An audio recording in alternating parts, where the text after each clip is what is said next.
Hey, what's happening everyone? I'm SirJames coming at you guys with another video. Hopefully you're ready by now to join the resistance and to fight back the First Order, because as of today, Star Wars Rise of the Resistance is officially open at the Disneyland Resort location, and I'm pretty sure a lot of you, including me, are excited to go on the ride. As for me, I'll be attempting to go on Sunday, so fingers crossed on that one, because as far as I know, as of today, the virtual queue was gone in less than 5 minutes.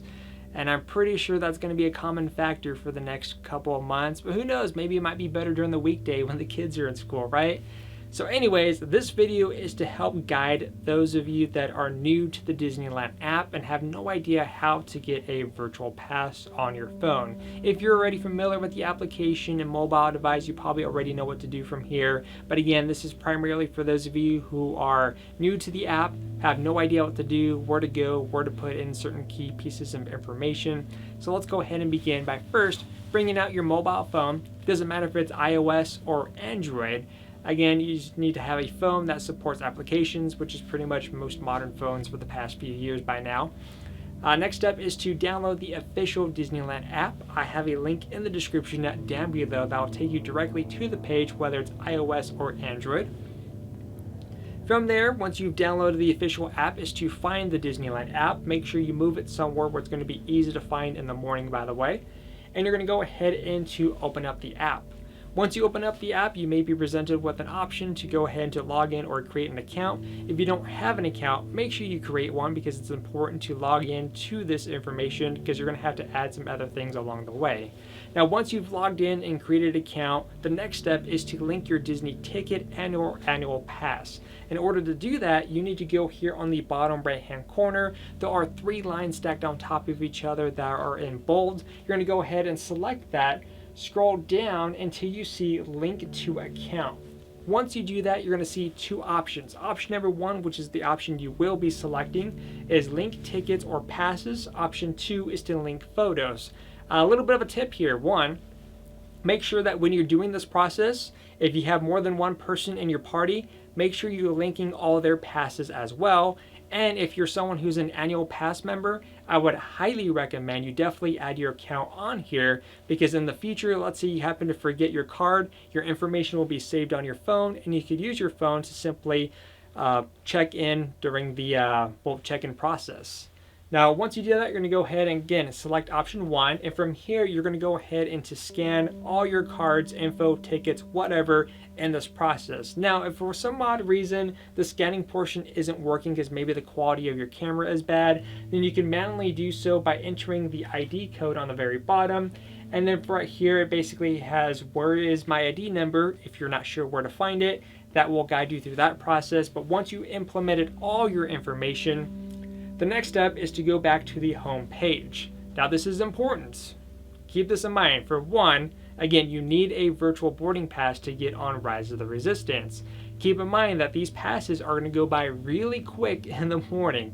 So keep note of that. Now, you don't have to get to the park 4 a.m. in the morning or 5 a.m. It doesn't matter if you get there by 5 a.m. It doesn't matter if you get there by 7. As long as you're inside the park before 8 o'clock, everyone has the same equal opportunity to get a boarding pass. So again, it doesn't matter if someone was there 4 hours before you, they're going to have the same equal opportunity as you when trying to get a pass. Now again, once you're in the park, scanned in, again, before 8 o'clock, you need to make sure that you're scanned in and inside Disneyland. By 8 o'clock, you can go to the home page, and there's going to be an option to access by boarding group for Rise of the Resistance. It's pretty easy to find. You got a couple walkers on screen. You're going to select that.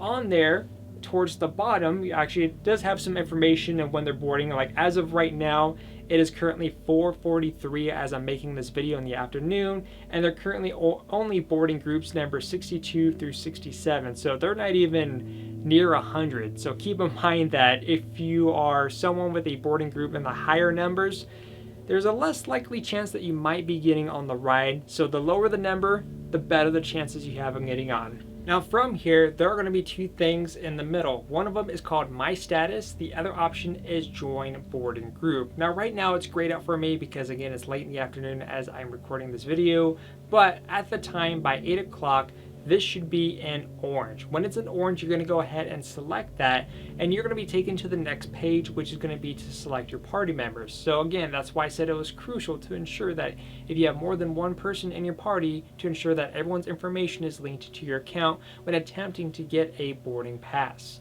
And once you do that, you're going to go ahead and select your party members. Again, it's very important that either you or your party members are already scanned into the park before trying to get a boarding pass, because from there, you're going to go ahead and select your party members, and then you're going to go ahead and select a boarding pass, and then it's going to give you a random generalized number to indicate where you're going to be.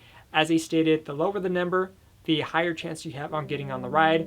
The higher the number, then the less likely chance you'll be getting on the ride. But again, as of right now, we were in the 60 zone, closer to the 70s. So even if you're in the 70s or 80s, you'll probably still have a little bit of a good chance on getting on the ride. But if you're like maybe the 90s up, you might have a little bit of a slimmer chance. Just kind of keep that in mind.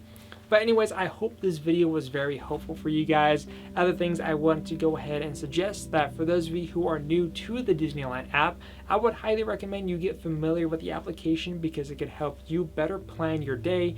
It'll pretty much give you up-to-date information in terms of how the ride status is for throughout the park. So maybe, you know, you're in Galaxy's Edge and you're kind of curious, I wonder what the line's going to be for the Small World or maybe Space Mountain. You can look on the app to see what kind of line status it is. You can also use it to mobile order.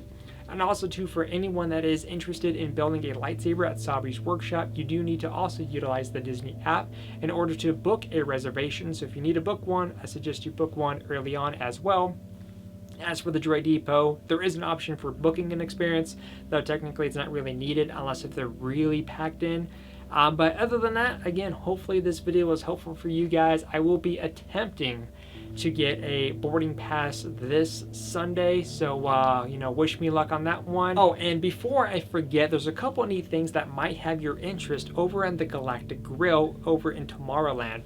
One of them is a Millennium Falcon popcorn bucket, which ranges for about $25, and it actually lights up on the back too, by the way, which I think is pretty neat. The second thing, which was new as of today, is a Kylo Ren drink coaster ship thing. It's a little bit weird because I'm trying to figure out how exactly do you drink from this thing, but you have an option between getting a drink or fries with that, and that's only $20. But I will be picking those up pretty much on Sunday, so there's a chance that I may do a quick little video on them. But until then, I hope you guys enjoy the rest of your day, and always remember, may the Force be with you.